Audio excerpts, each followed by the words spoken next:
ဟောစီစဉ်ဟိုတယ်တွေကိုတင်သိပါသလားတညာတဲတဲခုခါလူတယောက်ရဲ့လစဉ်လစာထက်တောင်ပိုများနိုင်တဲ့အလုံးမြင့်မားတဲ့လက်စုရီအမှတ်တစိတ်တစ်ခုပါဒါပေမဲ့ဒါကိုဖန်တီးခဲ့တဲ့သူဟာချမ်းသာတဲ့သူမဟုတ်ခဲ့ပါဘူး။ဩဇာအာဏာရှိသူမဟုတ်ခဲ့သလိုအဆက်အသွယ်ကောင်းသူလည်းမဟုတ်ခဲ့ပါဘူး။သူရဲ့အမည်ကလက်စရောရှက်ဖြစ်ပြီးစစ်ဘေးကနေထွက်ပြေးလွတ်မြောက်လာခဲ့တဲ့ဆင်းရဲတဲ့ဂျူဒိုခသည်မိသားစုကဆင်းသက်လာသူပါဒါပေမဲ့သူဟာကမ္ဘာပေါ်မှာအကောင်းဆုံးနဲ့အခမ်းအနားဆုံးဟိုတယ်အုပ်စုများထဲမှာတစ်ခုကိုတည်ဆောက်နိုင်ခဲ့ပါတယ်ဒါကတော့သူ့ရဲ့အကြောင်းပဲဖြစ်ပါတယ်။လက်စရောရှက်ကို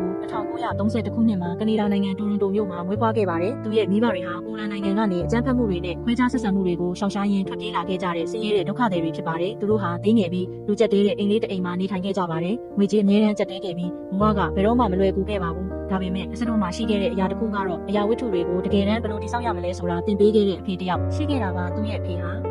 တာမန်လက်သမားအဆောက်အဦပြင်ဆင်သူတယောက်သာဖြစ်ပြီးစီးပွားရေးလုပ်ငန်းရှင်ကြီးမဟုတ်ခဲ့သလိုချမ်းသာတဲ့ကန်ထရိုက်တာလည်းမဟုတ်ခဲ့ပါဘူးအိမ်တွေကိုလိုက်ပြင်ပေးရတဲ့စူးစမ်းသူလူတယောက်သာဖြစ်ပါတယ်နေစဉ်ကလေးကအစတို့ဟာသူ့ရဲ့ဘဝကိုပြောင်းလဲစေခဲ့တဲ့သင်ခန်းစာတစ်ခုကိုသင်ယူခဲ့ရပါတယ်အဲ့ဒါကတော့လူတွေကိုကောင်းကောင်းမွန်မွန်ဆက်ဆံရင်သူတို့အမြဲတမ်းပြန်လာကြလိမ့်မယ်ဆိုတာပါပဲကျောင်းပြီးတဲ့နောက်အစတို့ဟာသူ့ရဲ့အဖေရဲ့တင်းငယ်တဲ့စောက်လုပ်ရေးလုပ်ငန်းမှာဝင်ရောက်လုပ်ကိုင်ခဲ့ပါတယ်။သူဟာအိမ်တွေအပတ်မှန်တွေနဲ့အဆောက်အဦတည်တည်လေးတွေကိုစောက်လုပ်ခဲ့ပါတယ်။ဒါပေမဲ့အသက်29နှစ်မှာတော့သူဟာပုံမကြီးမားတဲ့အရာတစ်ခုကိုမြင်တွေ့ခဲ့ပါတယ်။သူကငါတို့ဟိုတယ်တစ်ခုစောက်ရင်ကောင်းမလားဟိုတယ်ကြီးကြီးမားမားကြီးမဟုတ်ဘူး luxury ဟိုတယ်ကြီးမဟုတ်ဘူးမြစ်တာနဲ့တေချာပုံစံထုတ်ထားပြီးလူတွေအတွက်ရည်ရွယ်တဲ့နေရာတစ်ခုပေါ့လို့စဉ်းစားခဲ့ပါတယ်။လူတိုင်းကသူ့ကိုယူနေပြီလို့ပြောခဲ့ကြပါတယ်။မင်းဟိုတယ်စီးပွားရေးအကြောင်းမသိပါဘူး။မင်းငယ်ပါသေးတယ်။မင်းမှာပတ်စံမှမရှိတာဒါပေမဲ့အစတို့ဟာအယူအဆတစ်ခုကိုယုံကြည်ခဲ့ပါတယ်အဲ့ဒါကတော့ဧည့်သည်တွေကိုယ့်အိမ်မှာရောက်နေတယ်လို့ခံစားရစေမဲ့အလွန်တက်တောင့်တက်တာရှိတဲ့နေရာတစ်ခုပြုလုပ်ပေးဖို့ပါပဲ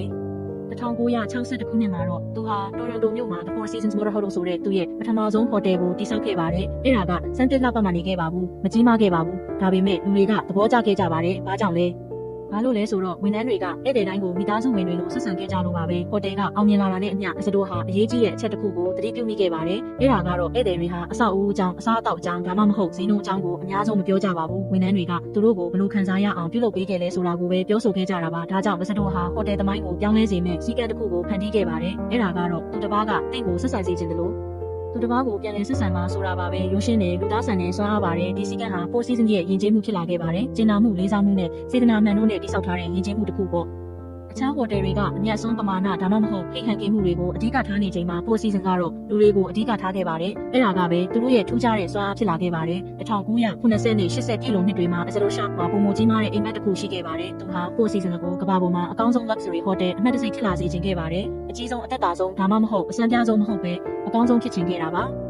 ါဒါကြောင့်သူဟာအရာအလုံးကိုပြောင်းလဲခဲ့ပါတယ်24နာရီခန်းတွင်ဝန်ဆောင်မှုအခန်းတွေထဲမှာကောင်းရှော်ရေးထားပေးတဲ့ပထမဆုံးဟိုတယ်100ရာခိုင်နှုန်းစစ်လိပ်တောက်ခွင့်မရှိတဲ့အထက်တွေထားရှိတဲ့ပထမဆုံးဟိုတယ်လူတဦးချင်းစီဝန်ဆောင်မှုကိုအဓိကထားတဲ့ပထမဆုံးဟိုတယ်နဲ့ဧည့်သည်ရဲ့ပြဿနာကိုဖြေရှင်းဖို့ခွင့်ပြုချက်တောင်းစရာမလိုပဲဝန်ထမ်းများကိုငွေသုံးစွဲခွင့်ပေးခဲ့တဲ့ပထမဆုံးဟိုတယ်ဖြစ်လာခဲ့ပါတယ်လူတွေကတန်အားတင်ခဲ့ကြပါတယ်ဘာလို့ပတ်စံတွေအများကြီးသုံးနေရတာလဲဘာလို့ဝန်ထမ်းတွေကိုဒီလောက်လုပ်ပိုင်ခွင့်အများကြီးပေးထားရတာလဲဒါပေမဲ့အစတော့က luxury ဆိုတာရွှေရည်အကြောင်းမဟုတ်ပါဘူး luxury ဆိုတာလူတွေကိုတင်ဘလို့ခံစားရအောင်လုပ်ပေးနိုင်လဲဆိုတာပါလို့ပြောခဲ့ပါတယ်မကြာမီမှာပဲကဘာကြီးကသဘောတူခဲ့ပါတယ်4 season ဟာ luxury ဝန်ဆောင်မှုလုပ်ငန်းရဲ့ကဘာတင်ဒေတာဖြစ်လာခဲ့ပါတယ်ကြော်ကြားသူတွေတမနာတွေမင်းကြီးမင်းသားတွေစတဲ့လူတိုင်းကအဲ့ဒီမှာတဲခိုခြင်းခဲ့ကြပါတယ်ဒါပေမဲ့အောင်မြင်မှုဟာအစတော့ကိုနာကျင်မှုတွေကနေမကာကွယ်ပေးနိုင်ခဲ့ပါဘူးသူ့ရဲ့အကြီးဆုံးသားဖြစ်သူခရစ္စတိုဖာဟာအသက်19နှစ်မှာကင်ဆာရောဂါနဲ့ကွယ်လွန်ခဲ့ပါတယ်ဒါဟာသူ့ကိုစိတ်တက်ရိုက်ချိုးခဲ့ပါတယ်ဒါပေမဲ့လက်လျှော့လိုက်မဲ့အစားသူဟာ Terry Fox နဲ့ Zero Sharp Cancer Center တို့ကိုထူထောင်ခဲ့ပြီးသူ့ဒေသနာပြုလုပ်ဖို့အတွက်ရန်ပုံငွေတန်းပေါင်းများစွာရှာဖွေပေးခဲ့ပါတယ်ဒီဖြစ်ရက်ကသူ့ရဲ့အောင်မြင်မှုဟာစီးပွားရေးတက်တက်မဟုတ်ပဲနှလုံးသားကရုဏာတရားနဲ့အခြားသူများကိုကူညီခြင်းနဲ့စိတ်တက်တို့နဲ့တွန်းအားပေးထားတာဖြစ်ကြောင်းကမ္ဘာကိုပြသခဲ့ပါတယ်